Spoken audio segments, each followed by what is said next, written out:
Hello my friends and welcome back. Thank you very much for being with me again today. Evidence, evidence, evidence, facts, facts, facts, and documentation, documentation, documentation, or documenting, documenting. In this case, there's some evidence that the Russians are moving some tanks in Belarus. So they bring them from who knows where into Belarus. And the question is, why would you bring tanks in Belarus? Just to see the scenery outside? And is that for an invasion from Belarus of Ukraine? This article that I have here, they claim that Russia's first Guards tank army partially deployed in Belarus, reports UK intelligence. So the most trusted intelligence services in the world, UK, together with the US, they're fighting for the first, for pole position. They claim that Russia's first Guards tank army, partially deployed in Belarus. You would be surprised to find out the reason why, because the UK intelligence will also provide us with why. This article comes from the New Voice of Ukraine, and it is from December 27th, 2022. Russia has recently deployed several military units to Belarus, including the first Guards tank army, the United Kingdom's Ministry of Defense reported in an intelligence update on Twitter on December 27. So, the British Ministry of Defense believes that the unit was likely only training in Belarus. Really? And lacks the proper support to make the unit combat ready. So, have you looked on the map or anywhere to see the size of Russia? I bet you did. So do you think that the Russians need the territory of Belarus to bring their tanks to, I don't know, train over there so then they can be moved down, deployed to fight the Ukrainians? Do you think that's necessary? Do you think that the Russians don't have enough land behind their troops that are positioned on the Eastern Front or Western Front, depending which side you, in this case, on their Western Front? Do you think they don't have it? So I don't think these tanks are over there just to train. Could be, but for what? For being deployed and back into the south and fight what? Down there in Bakhmut or something? On the other hand, what are the other options? The other option is what? To prepare an invasion from Belarus down? Not impossible, very probable. And that could be probable when they break the, which I think is already broken, the front in Bakhmut and Avdiivka and near Liman. So these three areas are where the Russians are advancing, and it seems like they are advancing pretty fast. And the evidence to support that is the downplaying of the issue by the Ukrainians. So if the Ukrainians say, well, if they admit that the Russians are advancing, but they advance slowly, that means they're advancing 3 times faster than they report. That's how I got to learn these kind of things, and it's something natural that everybody does it in a war. They exaggerate their achievements, and they minimize the other side's achievements. So if Ukraine said that, oh, the Russians are advancing in those 3, Liman, Avdiivka, and Bakhmut, and they're doing but very slowly, that you gotta bet your ass that they are actually in a sprint over there. Because if they say they're in a sprint, that means the Russians are next to Kiev. So let's see what else these guys have to say about these troops that are training in Belarus. Additionally, the Ministry of Defense noted that fighting has for the past 2 days been focused on the Donbas hotspots of Bakhmut and Svatovo. It's not for the past 2 days, but anyway, if they say so, because I've been reporting on this and others for at least 2 weeks where they were fighting, but they shushed it, I will tell you how. And I'm quoting, Russia continues to initiate frequent small-scale assaults in these areas, although little territory has changed hands. The intelligence reported. Well, they can say, well, the Ukrainians are losing.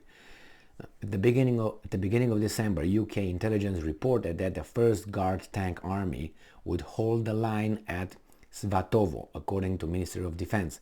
This unit suffered heavy losses during the beginning of the full-scale war, as well as during the Russian retreat from Kharkiv Oblast in September. Yes, that's exactly what happened. So, for the past week and a half or 2 weeks, let's say, I found articles in the Ukrainian media, all right, so put your lenses for Ukraine, where they said that the Russians are advancing or heavy fighting or tanks maneuvers in Avdiivka, as I said, Bakhmut and Avdiivka. This was the ones. Then it was Liman and then Novopavlivka. So these four areas were mentioned. From their reporting, there being the Ukrainians, whenever they were reporting, okay, an update from the front, and they were using, okay, on the Bakhmut line, and they used tanks, or in the Avdiivka Bakhmut line, they used tanks, the invaders, blah, blah, blah. This was a terminology they used. The invaders used tanks to do. That was always, or let's say 95%, 97, 8% of the time, that's a movement, forward movement when you have tanks. And on the other lines that they were mentioning, I don't know, Zaporozhia or whatever, Kherson or whatever they were using, they didn't use tanks. They say, or mortar and tube artillery shells this area, no tanks involved. So whenever you see tanks involved, most likely, and that's the key word, most likely, that means not necessarily, but you've got to be 95% certain that's an operation of advancement. It's not going to be like, oh, we're running back with the tanks. We're fighting with the tanks on a defensive, you know. Yeah, you hold the line, but the tanks main reason is to go forward, is not to stay and fight a defensive. If you're on defensive, that means you're losing, but you're not using the tanks for their main purpose, which is advancing with armor, right, after all. This offensive in Bakhmut and whatever Liman occurred for about at least 2 weeks, where the Russians broke the front, I would say, because the whole thing occurred on and off, but where the Russians, I think, broke the line, and they're advancing and surrounding Bakhmut, the city, which, you know, is very interesting. You find the Ukrainians calling the Bakhmut the last eastern fortress. That's what I found in an article today, for instance. Again, and they say, well, Bakhmut is the Ukraine's latest eastern fortress. So if latest, last, blah, blah, blah, blah. So if it falls, we're all done. That's what they say. I found it again today. But if you look and look for a pattern, you're going to find out that the Ukrainians also say, oh, Bakhmut is unimportant. If the Russians, it's just a symbolic win in case Russia will win. And it's too bad because they just advance a few meters, a few yards, and they have tremendous losses. So stop fighting, basically. So those tanks over there, if they will be used when the front, really, the Russians start advancing towards wherever they're going to stop. I don't think they're going to attack Kiev, but if the Ukrainians do not demilitarize, then yeah, they will have to destroy everything militarily, I'm talking.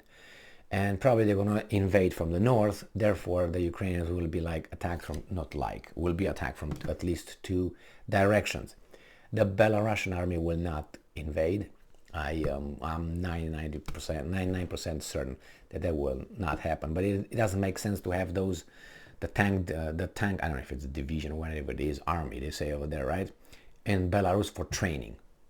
And then move it down in the whatever Bakhmut, I don't think so. So it's over there, I think, is getting ready either to scare the Ukrainians to deploy more troops over there in case those guys decide to go down south towards Kiev, supposedly.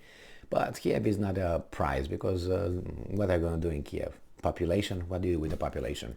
I know the Russians are criminals and all that. Tra-la-la, let me put my violin. And anyway, this is with the tanks. We'll find out. I think major developments will occur in the next maybe a week or two. and that's not going to be good for the Western sponsors, but probably the Russians are going to clear the path towards wherever they want to go. Thank you very much for being with me again today. Stay strong, stay smart, look for the truth, and be just.